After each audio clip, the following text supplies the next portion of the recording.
উচ্ছেদ করা হচ্ছে? উচ্ছেদ অভিযান এটা হচ্ছে দুর্গাপুর বাজার, দুর্গাপুর 1।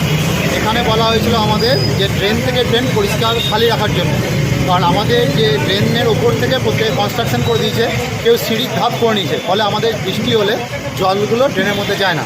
এই জন্যই বলা হয়েছিল ড্রেন থেকে ড্রেন ক্লিয়ার করা। এটা আমাদের প্রায় 1.5 মাস সময় দিয়েছিল, 1 মাস 1.5 মাস সময় দেওয়া হয়েছিল, এবং আমরা গত পরশু এসেও ওনাদের বলে দিয়ে গেছি। আজকে যে সবাই সরিয়ে নিয়েছেন, আমাদের যেটুকু কনস্ট্রাকশন আছে এখনও যারা সরাতে পারেনি, আমরা সেইগুলো ফাঁকা করে দিচ্ছি। কোথাও কোনো বাধার মুখে পড়তে হচ্ছে? না না, কোনো বাধা নেই, সবাই সহযোগিতা। কিছু ছোট দোকানদারদের অভিযোগ যে যাদের বড়দের ছোট দোকানদের অভিযোগ হচ্ছে, যেহেতু আমাকে একটা সাইড থেকে কাজ করে আসতে হয়, আমরা তো পারি না যে মাঝখান থেকে শুরু করতে। আজকে যে ধার থেকে শুরু করা হয়েছে, দেখবেন মোড়ের মাথার যে দোকানগুলো ছিল সেগুলো ফাঁকা করে দেওয়া হয়েছে, এপার ওপার পরিষ্কার হয়ে গেছে, রাস্তাটা দেখা যাচ্ছে।